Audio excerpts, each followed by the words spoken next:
Hey Danny, how are you? And here come people.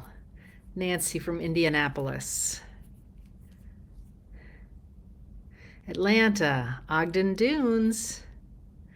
Um, so Phoenix, Virginia, Louisiana, Melbourne, Florida, Middletown, Connecticut. Um, so yeah, you know how bad I am with time zones. I was looking at my watch, thinking, trying to make the rest of my day before this chat, and then I was like, "Crap, I'm in Central Time Zone. It is time for this chat." Fort Myers, Florida. A good friend of mine from Fort Myers passed recently. I always think of him when I see that. Gwinnett County. That's cool. All right, there are enough of us here to get started. Then I think. So you want to know about the DNC? All right. So first of all, let me start. And I am trying to post on X, Threads, Blue Sky, Instagram. I haven't been posting here on Facebook because that's more than I can handle right there. But with pictures largely from the convention, and I will continue to post those. I've taken a whole bunch of them. Let me start with the city. If you haven't been to Chicago, and many of you don't know this, I was actually born here. I left when I was so young, I don't really remember anything, but still have a lot of family here. And that just didn't even occur to me because I've been on the road so much. I have a hard time remembering I'm in Chicago. And I guess I'll tell you why I mention that now so I don't forget. And that is that I was actually at something this morning and my cousin walked through. And I was like, wait a minute, like, what are you doing here? And he looked at me, he's like, I kind of live here. I'm like, oh, that's right. We're in Chicago. So the city of Chicago is a very beautiful city. And it's beautiful in a number of ways. And just so you know, one of the things, this is going to be chattier than usual because, as you know, I went to bed about 5 o'clock this morning and then I had to be up and out the door by 8. So I'm a little bit tired. Um, One of the things that I would really like to do if our political news slows down is to start writing the histories of states. Because what I really focus on is the national government because this is the moment we're in. But our states have so many wonderful stories in them. Anyway, I'm not going to go through the entire history of Chicago, which is actually extraordinarily interesting, both from its indigenous beginnings, which are really central to the way the United States developed, but also to indigenous history and Canadian history. And then through the French and through the English and the Spanish, who all were trotting around Illinois at different points. But Chicago really takes off immediately around the time of the Civil War. And what that means is that, in fact, a lot of the reason we got the Civil War was because Stephen Douglas, who was a senator from here in Illinois, was really eager to get a transcontinental railroad put across the country because after they discover gold in California in 1843, people are trying to get to the gold fields by crossing the plains and the mountains, and it ain't going very well, right? So they decide that we get some really bad scenes, and I'm not talking about the earlier 1840s, which were bad enough, which you probably know about, but I'm talking about, there's one guy who's later on going to become a congressman from California, and he gets lost, and they think he's dead out there in the woods. He comes out of the woods like months and months and months and months and months late, and it's bad. They want to put down a railroad, but the issue is that in the 1850s, the land that is west of New Orleans has all been organized into territories, and the land that is west of the top of the country has not been organized into territories. And what to be organized into territories, it means that the United States government has declared some kind of boundaries and appointed a governor and made some official paperwork that says this is a capital T territory as opposed to a small t territory. Anyway, so Stephen Douglas wants desperately to organize those territories to the west of Chicago because Chicago is this new town that looks like it could be important yet, but at the time when this is happening, there are literally pigs in the streets. So he's in the Senate Committee on Territories, and he writes the Kansas-Nebraska Act in 1854, and that's designed to organize all that land that's to the west of Chicago. and into these two giant territories. He doesn't care about the institution of enslavement. I mean, he's in favor of it generally, but he doesn't really care. He just wants to get territories out there so they can get the railroad through. Well, of course, you know how all that's going to go. But all that to say that it's during the war and then after the war, when the heart of the railroads happen here in Chicago, that Chicago really takes off. But it takes off in part because we get the cattle industry after the Civil War, because the cattle have been bottled up in Texas and they basically go feral down there during the war. And they the cattle industry, the cowboys actually, when they're driving the cattle, they're driving them to railheads. I mean, you get all these movies where it looks like they're always on the plains, but what they're really trying to do is to drive them into railheads. And so when they do that, then they put these cattle, and they have to be alive then because they don't have refrigeration in the early years. They put them on these cattle cars and they send them through Chicago for the most part. Some of them go through St. Louis as well, but they go through Chicago. All that to say that Chicago becomes known as this incredibly, it's the meat packing city. It's essentially the where all the industry centers in this part of the country because of the railroads, and it becomes known as sort of a frontier butchering city in the 1870s and the 1880s. So why am I telling you all this in 2024? Because one of the things that really jumps out about Chicago is the people who move out here end up making a lot of money, and believe me, this is the shorthand version.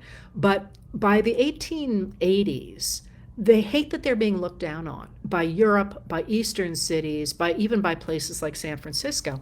And they want to prove that they're a real center of culture. And so what they do, first of all, is they decide to have a celebration of Columbus's settlement of the United States, of the North American continent, although he was in the South America first, but they decide they're going to do it here. And they miss it by a year. That's why it's the Columbia Exposition is in 1893. My people, right? They had to be a year late, but I'm kidding about that. But the reason I mention that is because Chicago, from the 1890s onward, outdid themselves on public culture. So the buildings in Chicago, especially those from that era, are spectacular. They're not just nice, they are spectacular. So, for example, a friend of mine took me to the original Chicago Public Library the other day. I'm still blown away by it. I'm stopping people going, have you seen this? It's the inside of it is done by Tiffany, and there's this Tiffany dome of glass, and the mosaics in the walls are done so that they literally glow. I mean, it is just spectacular. So here we are in this city, and it's not just the buildings, although it's that too. There is public art everywhere. There are decorations on the lampposts. There are gardens. There is, this sense in Chicago from this period of that early period that this would be a center of culture, but a different kind of culture than the rest of the world. So this is where you have, for example, at the Columbian Exposition of 1893, you have Frank Lloyd Wright.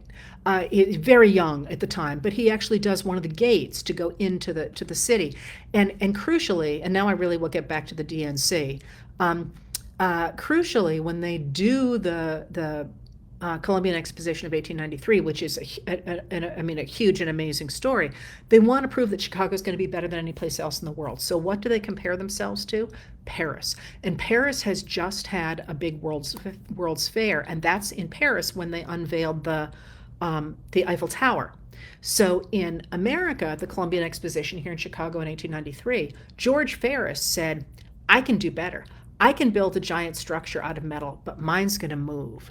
And that's where we get the Ferris wheel. And I always love that because with the Ferris wheel, if you think about 1893 and you think about coming to this city from some surrounding countryside, and you think about it in the countryside, and it is you've got steel frame construction after 1873, but not really in the country at all. You come to Chicago, You get in a Ferris wheel and you can be above the trees. You are off the earth. And you look around you and see the world from an entirely new perspective. And we have a number of tons of diaries. There's a number of websites that you can actually read the diaries of people, see the pictures from the Columbian Exposition, and recognize how much it meant to people, because it was a gathering of, sort of the cultural minds. That's not to say it was all pretty. There are reasons people study this. I mean, literally, Buffalo Bill exhibits indigenous Americans as on their journey through what he would call savagery. I mean, there's a lot of dark sides to it too. But in Chicago itself, in this moment, it's just beautiful, right? You've got these old, beautiful buildings. Now, so that's what it looks like. The second piece is it's cold. And I'm completely not prepared for it. When I looked at the weather, it was going to be hot. So I have only no sleeve shells to wear. I thank God I brought a sweater to wear on the airplane because it's cold. And I've actually got the heat on in this room, and I've been cold now for 2 days. And in the streets, which are of course windy, the Windy City, right? The city of big shoulders, by the way, as Buddy mentions every time that we come here. I believe it was Vachel Lindsay who called it that, the poet. There's a long history of political conventions here in Chicago. It's had, I believe, this is the 26th. The one closest to that is Baltimore, which I think has had 13. Please don't quote me on those. And some of those conventions have not been peaceful. And so there's this sense, it's kind of weird. There's a sense, it's going to be in Chicago, there's going to be protests. Well, there are always protests at the different conventions, unless for structural reasons it's able to exclude them. So for example, in 1968, the Republicans were able to stop protests at their convention by putting it in a place in Florida where there were two bridges that had provided access, and they just cut off access to the bridges, so the protesters couldn't get across them. But generally, there's going to be protests at any political convention. All that to say that the streets are not terribly crowded. They say there's 50,000 extra people here. It doesn't feel like New York to me. It feels a lot bigger than my town in Maine, but it's not like you can't get around. If you go to stop at a light to cross the street, there's maybe 8 people with you, let's say. But what are everywhere are police officers, and the police officers far outnumber the protesters by far. So I was actually walking back from the library the other night and came upon literally hundreds of police officers, and I was on the phone to Buddy, and I was like, oh my God, I don't know what I'm getting into. There's hundreds of people, but they're kind of looking at their phones, they're chatting, and I'm thinking, what is coming? And somebody said, there's a protest coming, and I literally expected there were going to be tens of thousands of people, and nothing happened. So finally I went around the corner, and I'm like, oh my God, there's so many fewer protesters than there are police officers. So there's a lot of law enforcement on the streets. They're very helpful. The people from the DNC who are directing people are very, very helpful. I got home extremely late last night, and some lady was pitch dark. I don't know what time at night it was, but she was like, can I help you get to where you need to get to, which is just really lovely. All right, so that's physically what it looks like and what it feels like. But now the convention itself that you asked about, I made some notes. My first impression of the building, the place where this is being held, and it's in 2 locations. Actually, let me start with that. You asked what happens during the day at a political convention. There are meetings galore, and these are meetings of different groups that are invested in the political party. And that's, I assume that's going to happen anywhere. If you have gone to other conventions, it's not unlike that. So like at the American Historical Association, for example, there'll be 15 different panels on, one on Napoleon, one on, whatever. It's kind of like that. And those are largely open to people going in, people who have credentials going in. And there are donor meetings there, not as in let's sit around and talk about giving donations, but there are different groups that provide information to people who are here. And there's a lot of seeing people that you know from elsewhere or have never met and want to meet. So there's an awful lot of meeting and greeting, which is I'm finding completely fascinating because, of course, I know virtually all of the players in our journalistic and our political system, but only because I read about them. I've never actually met them. I don't, I always joke that I'm the student who sat in the back of the classroom. I'm always at the back of a classroom. I hate being further up than that because I've always, and everyone thinks that we're the people in the back who, I don't know, sit around and, play tiddlywinks back there. But in fact, I'm always watching what's happening. And so I love being at the back of the classroom. And so it's never occurred to me that I don't actually know these people in 3D, but I don't.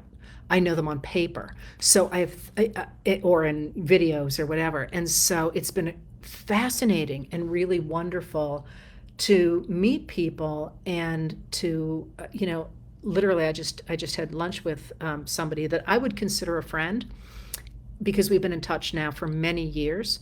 And the first words out of my mouth were, "Oh my God, you're 3D," because we've done podcasts together, we have talked, we exchange texts almost every day, but we'd never actually been in the same room. So there's an awful lot of that going on, and of people talking, meeting people and getting to know them, and I assume, talking about real issues, but they are not. The ones that people like me can go to are not about specific issues. They're more about, I just was at one this morning on, what are the true dangers of Project 2025? Like, how could that play out?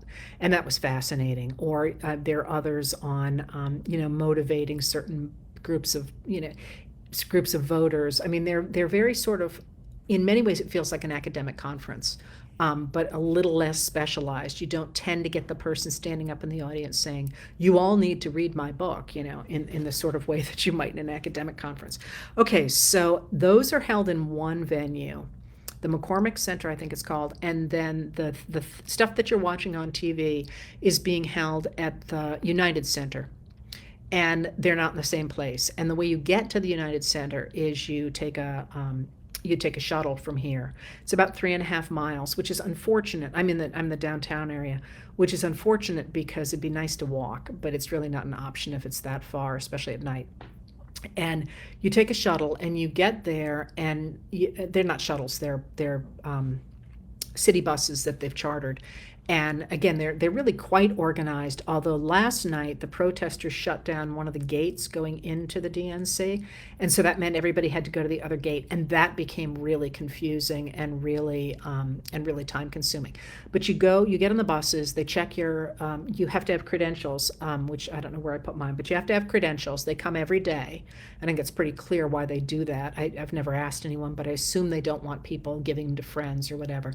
You have credentials, you have to show your credentials in a number of places. You have to show ID. You have to, in order to get credentials, you have to have been pretty well checked ahead of time. And then you asked how people get to be delegates. You get to be delegates at the state level by the state party. Now, remember that the political parties are not part of the government, all right? People always get that confused. They are not part of the government. They're this really weird hybrid that I will write more about at some point. I have written a whole piece on the history of conventions, which I thought was really interesting. And I don't know when I'm going to post it, but it's there. And it has a little bit about how we got the convention system. But so the state parties decide how you're going to become a delegate. And I have met delegates who said they had to go through a very complicated, time-consuming process to apply to become a delegate and then to be chosen. In other states, I have met people who are just like, "Oh yeah, they were looking for people and I said I would do it." So it depends on what the states are like and how they do that. So after you get to the site, you have to go through at least 2 checks of your bag. It's just kind of like going to the airport. Lots and lots and lots of people. People dressed either in sort of suits and professional clothing or wildly dressed, which is kind of fun. and real party atmosphere, real party atmosphere. So I would compare it to, and I'm so sorry, um, being at a sports event when not the Red Sox necessarily, because when you leave a Red Sox game and they've won, people are filing downhill and it's kind of more subdued than you would think. But I would say after like a Celtics game or something, real energy, people are really excited. They're wearing bright clothing, pretty well dressed. You don't see people slobbing it around. Um, Although lots of coats. We're all a little bit chilly here, I think.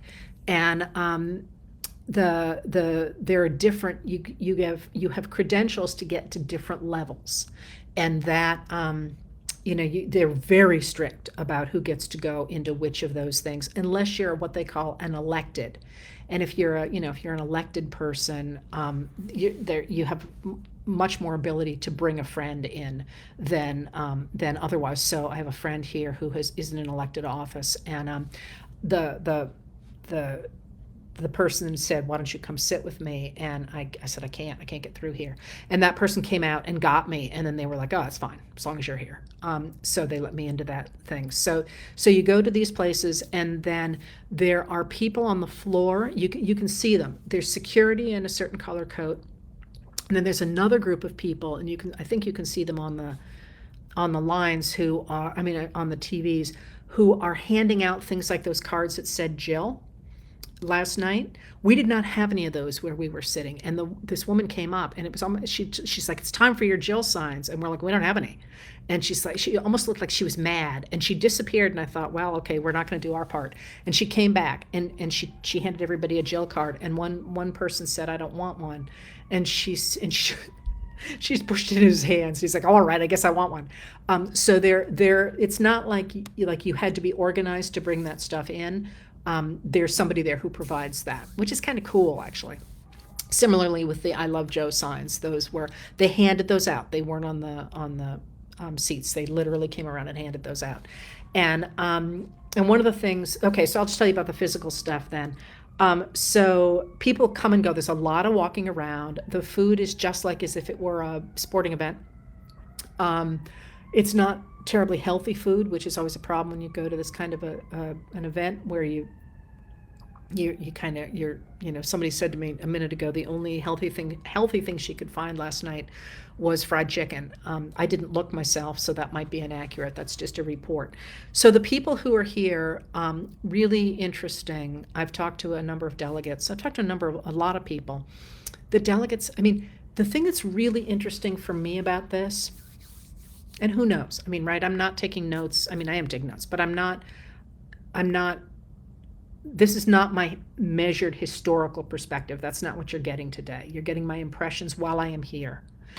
It feels very much like, and partly this is because I want it to be, so take all that with all the warning. It feels very much like you're watching the birth of a new political era. People are incredibly excited. They're, which is cool, but you get excited anyway about stuff, right? The what's the word? The preparedness, I guess, the in-depth thought, the talent and the brains of the people who are here seems to me to be extraordinary. As in, I'm out in the world a lot, right? But this person I was talking to in the line yesterday, because we were in the line forever because that gate was closed, she was phenomenal. She was phenomenal, and she was from upstate Michigan, a town I'd never heard of. Nope, Wisconsin. I'm sorry, town I'd never heard of. And before we parted, and I actually got her contact information. I said, "Would you consider running for office?" And she just started to laugh, and she said, "You're not the first person to say that." And I'm like, my God, that's because you should be. You know all the issues. You're funny. You're smart. You're looking at this in all kinds of new ways. So I sort of feel like if you think about the development of a political party, as I do, the people you need in a party when it starts out are those people. You need the smart, engaged, new ideas, good at talking to people, enthusiastic, excited. And through the course of an era, which usually runs 40 to 50 years, the needs of the party change. So you end up, after probably 35 years, with your leaders being kind of machine politicians, if you will. And I don't mean that literally, but I mean, they're the ones who make the backroom deals. They're the ones who say, we need a vote from Rhode Island on the next bill, so let's do something nice for, this guy in Nevada because he's related to the guy, and, that kind of stuff. It's a very backroom deal kind of thing. And if you think about, one of the things I thought was really interesting about John Boehner, if you remember him, was that's kind of who he was. And he got just smashed into by the far right, the young guys coming up and throwing him out. I think Eric Cantor was one of them. And all of a sudden you see the needs of the party change. Well, if that's the case, this Democratic Party is at this new phase. And at the same time, the bench of the people who are available to speak for that party is really deep, which is, and again, I spend a lot of time thinking about this because I'm interested in it. Politics is about power. I have never wanted power, ever. But I love to study it because it is the way societies work. And it's about how you protect people. It's about, how you create a fair world is understanding power, right? So if you look at the bench that the Democrats have right now, and you think about them needing to come up with new ideas, needing to come up with new ways to do things, it's just really impressive. It's really impressive. And then I sit there and think, well, let's think about the Republican side. Who on the Republican side do you feel that way about, that's bringing new ideas that could be acceptable or even liked by a majority? Who are those people? And I would lay money they are somewhere out there because that's the way politics works. But they're sure not rising to the top of this current Republican Party because they're being shunted aside for MAGA. And that's one of the things that is really clear here is the bench is so deep. And, I have my own favorites, but you cannot look at somebody like Jasmine Crockett and not think that woman has an extraordinary career before her. She's smart as a whip. She's funny. She's quick. And she's deeply moral, or at least so she comes across. I don't know her personally. I thought that was a great speech last night. So that's the other thing that's really interesting about that, watching this, is that it feels like I'm seeing the start of a new political era. And that means, in a way, a new political party. It still has the name Democrat, and I'm not going to go through the whole history of the Democrats here. But the coalition feels new. It feels very new. And I want to emphasize that when you get a new coalition like this, one that is pulling in Republicans and creating this new soup, as I would call it, you don't know what's going to come out the other side because we don't know what the issues are going to be, and we don't know how they're going to answer those issues. And we have so many new issues out there right now that we haven't even begun to try and deal with. Internet privacy, for example. I mean, we've kind of begun to deal with that, but we haven't solved it.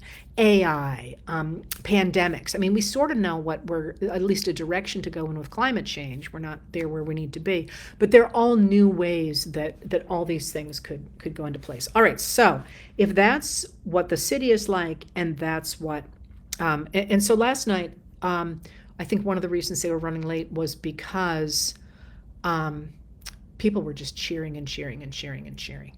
And so let me answer one question that you asked and then get to what this really felt like. The first was somebody asked, why couldn't the platform have been revised? Which, honestly, I said that to somebody early on because I thought, this is just sloppy, right? I mean, it's not that hard to go through and correct a document. It's only a 90-page document. And the answer to that was very simple. Of course, it has to be voted on. And it was voted on July 16th. And Biden stepped down on July 21st. So while they certainly could have done it, they would have had to vote on everything again, and they just haven't had time. That being said, I think their argument was that it's a Democratic platform.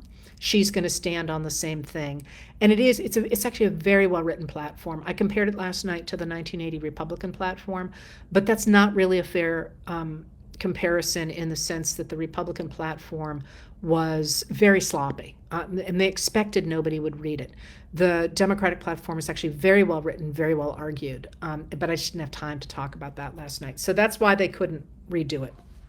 All right.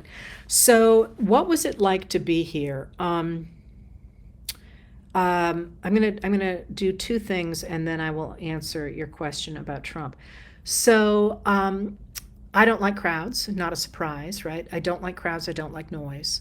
I'm not a good candidate for something like this. Oh, somebody asked why I'm here. I'm not here as a journalist, because I'm not a journalist, but I could probably have found a way to get credentials. I'm here as a guest, and people have been very nice about that, so I could get to watch things because, as I've said, I want to keep this record, and one of the Democratic, not an elected, but somebody who is associated with the party, got credentials for me, which was unbelievably sweet. So I'm here kind of as neither fish nor fowl because I'm not a politician and I'm not a journalist, but I'm really glad to be here because I've never had, I know every convention really well, and I could tell you stories about them, but of course I've never been to one, and I'm really glad to be here. All right, so that's why I'm here.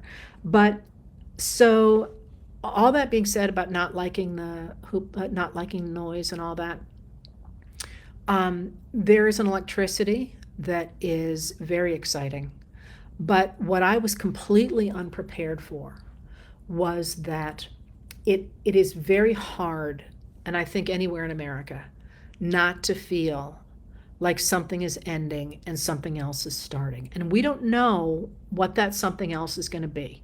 People like me are very hopeful, but this election is still razor thin, and the Republicans are doing all they can to sew up the mechanics of it. So even though they lose the popular vote, which I think everybody expects they will, that they will then be able to take it the same way that they took it in 2016.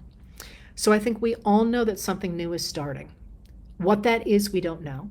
And I think in part that means we're very on edge, but we're also incredibly excited about the idea of something new, which is something, if you've been to these talks, I've been talking for months now about joy and about creation and all that. This is what we're in. This is what we're seeing. Interestingly, it's coming right after a pandemic, and we had a similar flowering in the 1920s after the flu epidemic of 1918, I think for a number of reasons that I probably don't have time to go into now. But what I was not prepared for was that I'm 61, right? So, I don't expect to live to 121 or whatever it would be if you doubled that. I'm at the other side of newness, if you will. And I was not prepared for how strongly it hit me that I was essentially watching Hillary Clinton and President Joe Biden walk off stage. That was really a surprise to me. So, and I was with people who were very emotional as well about it. Not that it was, I'm a fan of both at this point, although as you know, I wasn't one of Biden, but I have become one. It wasn't necessarily about them so much as the recognition that we are seeing something new that we are so excited about, but we're also saying goodbye to something. And that I did not expect, or the people with me, because I think a number of us found ourselves in tears in different places, because I think it was hitting all of us. That being said, I thought Hillary Clinton's speech was brilliant. I thought it was brilliant. I also liked her suit, which is not something I would normally notice. And you noticed, I hope, that most of the women were dressed in white. That was a nod to the suffragists in America, suffragettes in other countries. But I thought that speech was brilliant. And I thought the moment where people started yelling, "Lock him up," was one for the history books, the look on her face, because it did seem that perhaps there is such a thing in this world as karma. But the what I thought was really good about the way that the two, Biden and Clinton, spoke was that they provided very deliberately, I thought, the link between the past and the future. And Clinton especially, starting with her mother, who was born, I think it was 2 months before the She was born in 1919. I think it was 2 months, maybe. I think she was May of 1919. So 3 months before the ratification of the 19th Amendment. To start with that, and then to work through the different incarnations of the expansion of women's electoral power and right to hold office from 1919. There had been earlier women who had tried to hold office, by the way, but to work from that through her own experience. And then she said a number of times, keep moving forward, because what she, and then spoke about Vice President Harris, because what that did is it didn't say, this is it, we are here, we won, sort of thing, we got to move forward, we're here now. It said, we're in transition to something else. And I thought that was perfect for the moment and incredibly well written. Her speechwriter deserves, or writers deserve, major awards for that one. I thought that was a fabulous speech. And it did exactly what it needed to do, providing the transition from the past to the present to the future, and setting things up for Vice President Harris so that she doesn't have to go around saying, I'm going to be the first female president. That was done for her. And I thought Biden did an extraordinary job on that as well. In that, what they really did is they didn't say the game stops here, which is something that I think you see on the Republican side, especially with Donald Trump.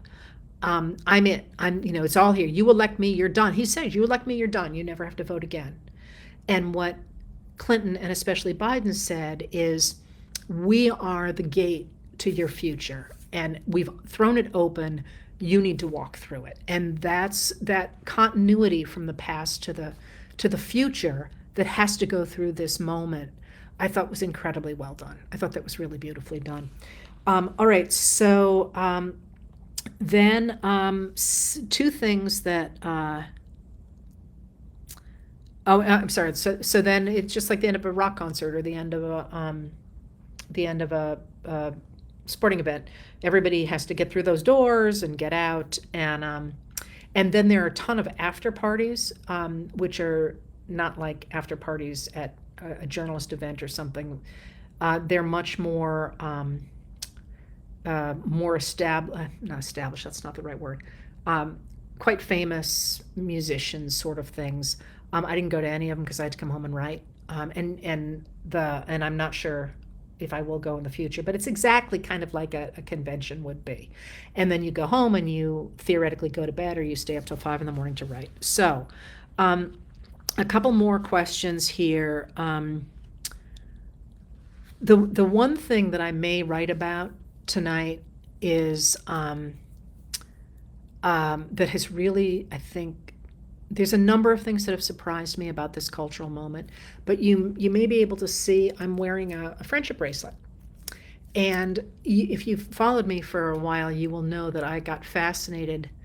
I guess it was last year, maybe it was the year before that. It was during Swift's Eras tour, maybe it was just last summer. I lost track of time, because of the cross generational nature of the friendship bracelets, the clothing, the things that the Swifties were doing. And the Swifties who were not only the younger Swifties, but I knew a number of multi-generational groups of women who were going to hear Taylor Swift all over the world. And I was fascinated by that, because I couldn't think of another moment where we had seen multi-generational enthusiasm for anything. I mean, you certainly have somebody falls in love with a TV show or whatever, but it was the multi-generational nature of it that really jumped out to me, as well as the clothing that was, you had to work at it. You didn't just buy it. I mean, it wasn't just merch you went and bought. They have merch too, right? But people were making bracelets, right? Or they were designing clothes, making clothes with each other, or they were decorating their faces so that they would go to these Taylor Swift concerts. And I thought that was a really interesting moment. I spoke about it on, I think it was Jon Favreau's podcast, but I spoke about it a number of other places too, on the BBC as well. Well, here I am. A 15-year-old gave this to me. And it says, Madame Prez. And they gave them, I saw not the same group of young women, but a group of young women gave them to a couple of governors I was watching, with the names of their states in them. And you're seeing people wearing these, which can only have come from this idea of the Eras Tour and this idea of, these are friendship bracelets, and they're giving them cross generationally to people who share the same interest but whom they don't know. And that strikes me in a very similar way. And I'm sorry to go all nerdy on you, but not really. If you think about, and of course I always go back to the founding of the Republican Party because that's the one I know so well. But if you think about the wide awake clubs, or if you think about in any of the popular movements in the 19th century, the popular political movements, or you can even go earlier than that. You can go back to the American Revolution. The link between pop culture and politics, in a sort of fun, creative way, even if they were unhappy about something. It's been a long time since we've had that, I think, in the United States. I don't remember people getting, having little Bob Dole beanies or anything. I could be wrong. I'd love it if you'd tell me if I am, because I'm thinking about writing about that tonight. But that has surprised me. And it has a very sort of youthful, playful sense to it. And that youthful, playful sense, I think, is part of the feeling of the passing of the old guard. I think it is partly the passing of traditional media, because now all of a sudden you have creators. There's a room here for creators. Not in my hotel room. There's a room in the convention center for creators. There's a much more sense of ephemera, if you will, that we're here, we're producing photographs, we're tweeting, we're exchanging these bracelets, we're creating this bright, like I say, ephemeral party atmosphere, but around politics. And that's something that, again, reminds me of the Wide Awakes, or of maybe even the Reagan Revolution. Not so much the political revolutions that came out of the really horrific moments, which tended to be darker, but there is this sense of, rather than saying things really suck, we got to fix them, it's much more of a sense of, boy, those people screwed it up, we're going to get it right, which is the 1850s in a really big way, in the Wide Awakes, as I say, which I think I've written about before, but if I haven't, I will someday. They're the people who organized to elect Lincoln and other Republican candidates, and they had parades, and they had picnics, and they'd let girls come to their picnics, and that's why all the boys went, things like that. Anyway, all right. So all of that to say that the last piece, Raphael Warnock, somebody just asked about. Raphael Warnock is always amazing. And I think I tweeted last night, and I call it tweeting, I'm sorry, I'm not saying it necessarily went onto X, it's just that's the word I'm accustomed to. I should say I posted on one of those channels last night. People forget that if people in Georgia had not elected Raphael Warnock and John Ossoff on January 5th, 2021, we would not have had anything that we've had. The control of the Senate in the first 2 years of Biden and Harris's term meant that we got all those laws. If either one of them had lost, we would not have had the American Rescue Plan. We would not have had the Bipartisan Infrastructure Act. We would not have had the Inflation Reduction Act. We would not have had the gun, I forget the name of it, the gun safety law. We would not have had the PACT Act. We would not have had the Chips and Science Act. I mean, it's really astonishing. So they're kind of a miracle anyway, Warnock and John Ossoff. And Warnock is always just a phenomenal speaker anyway.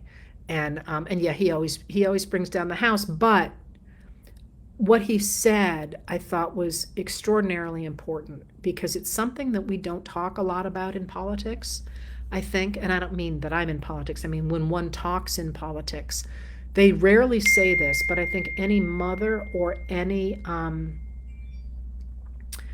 parent, something just came through that had the word mother on it, so I was looking up at it. Any parent, any teacher, I mean, I think anybody who deals with communities understands this, but it's not something that politicians usually talk about. And that is that one of the crucial things to understand about society is that everybody wants to protect their kids. Everybody wants food on the table. Everybody wants a roof over their heads. They want their kids to get good educations. Everybody wants those same things.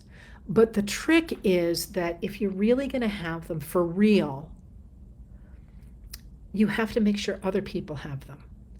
And that's because otherwise your own are in danger, either through legislation or through violence or through any number of things.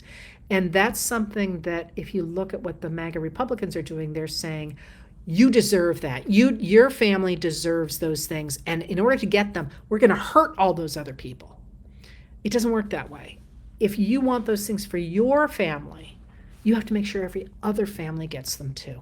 And Warnock is the first person that I've seen in elected office to articulate that value, which I have heard elsewhere, but not there. And I thought that was incredibly important. I thought he was great. All right, so one of the other things here that is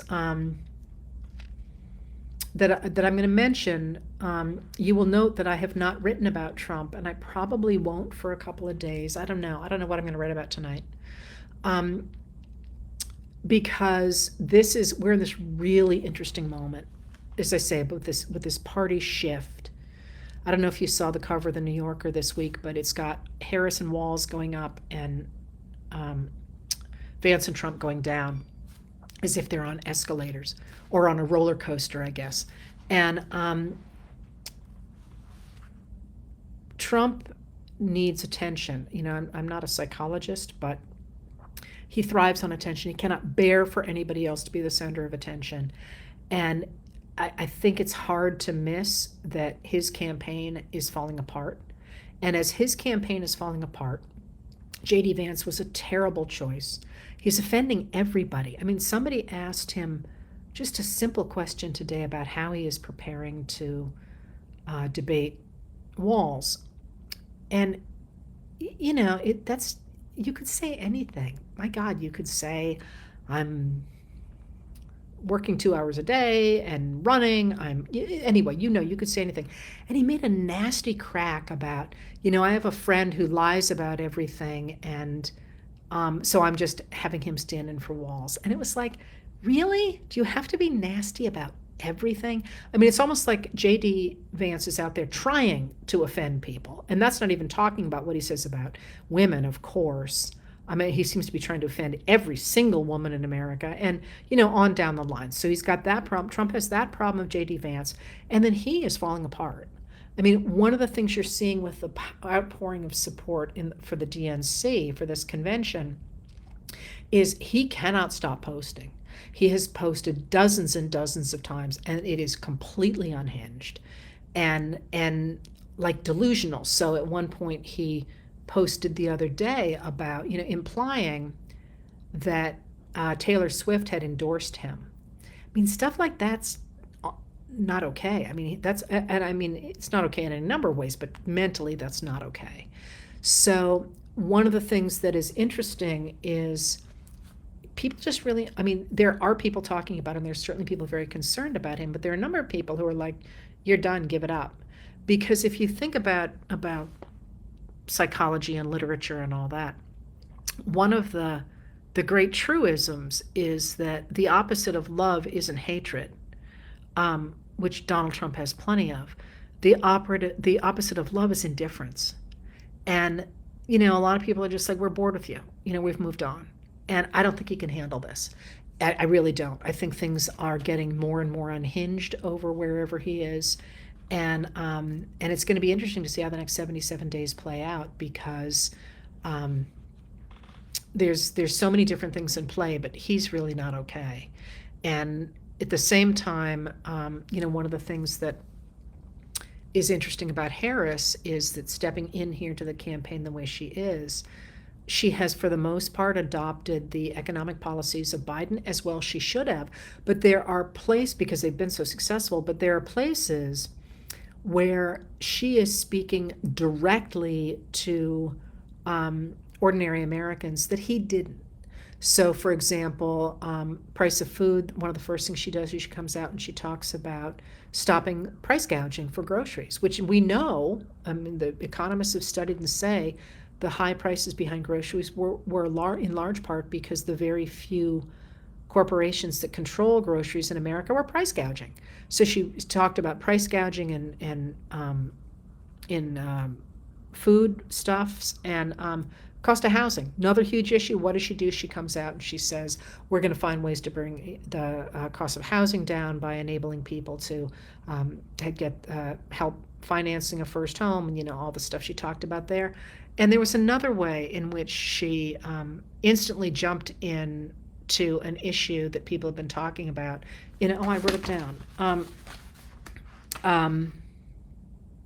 Childcare. That was something Biden had been all over, and then he couldn't get it through, and you didn't hear a lot about childcare after that. She jumped right in the childcare. So it's not getting much coverage yet. I will write about that. But I thought that was a really interesting thing because she's got the blueprint, but she is able to hone the little pieces that he just didn't do. He's kind of a big picture thinker, and she's much more a prosecutor, much more a let's do the detail thing here. So it's going to be interesting to see how this plays out because for all that the Democrats seem to be really have their act together, the Republicans seem to be coming apart at the seams, and I just don't know what this looks like. We actually sat down the other day with a bunch of statistics, and the only thing that the only presidential campaign that I could think of that looked a little bit like this one, where there was a candidate who seemed very solid and a candidate who seemed relatively unhinged and nothing like where we are now, and that was the election of 1872. And in that election, Horace Greeley becomes the Democratic candidate. It's a long story I won't bore you with, but he is known as being erratic, not mentally ill, which I think Trump might fall into, but a very erratic person. He condemned Jefferson Davis and then he wanted him pardoned. I mean, he was sort of all over every issue. And he just lost in an entire landslide. And you could see that the toll that took on his mental health. So I don't know. We got nothing here. I got nothing, except that other than that, I think that's everything that I can give you today. The one other thing you asked about is Judy Woodruff last night on TV said something that I have heard rumored, but I'd never heard a journalist actually say it. I thought she was way out on a limb. But it has been repeated all over the other news media today, and that was when she said, and she's very good, Judy Woodruff is, when she said that we knew that Trump was talking to Netanyahu and telling him not to take the ceasefire deal that Biden and Blinken and the Arab states and so many people have worked so hard to put together. If that's true, if she's right on that, that's a fill in your expletive in the blank deal that he might be doing that. Many people suspected that. If in fact she has sources that say he's doing that, that's a really big deal. And that's the other big thing from last night. All right, so the last thing is just as I'm thinking about this, I don't know if you know what the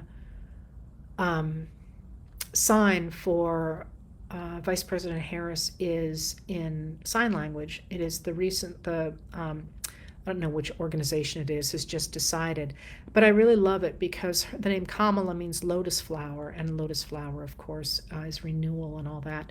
And it's K, but it goes like that. Kamala, which I kind of love. And with that, I'm going to get my act together and head over to the convention. And we'll see what's happening over there tonight. I will be honest, I think probably for me, tomorrow's going to be the most exciting night because I think tomorrow appears, because the schedules don't really come out fully, to be the night when they're trying to move the Republican voters into the Democratic column. And of course, since I'm interested in the construction of political parties, I think that's going to be fascinating. But we'll see. And then, of course, we have Thursday and Vice President's speech. And I don't know what's on tap for tonight, so I guess I'll go find out. Thank you for being here, and I will see you next week. I think I'm back home, so I will see you back then. Thanks for coming.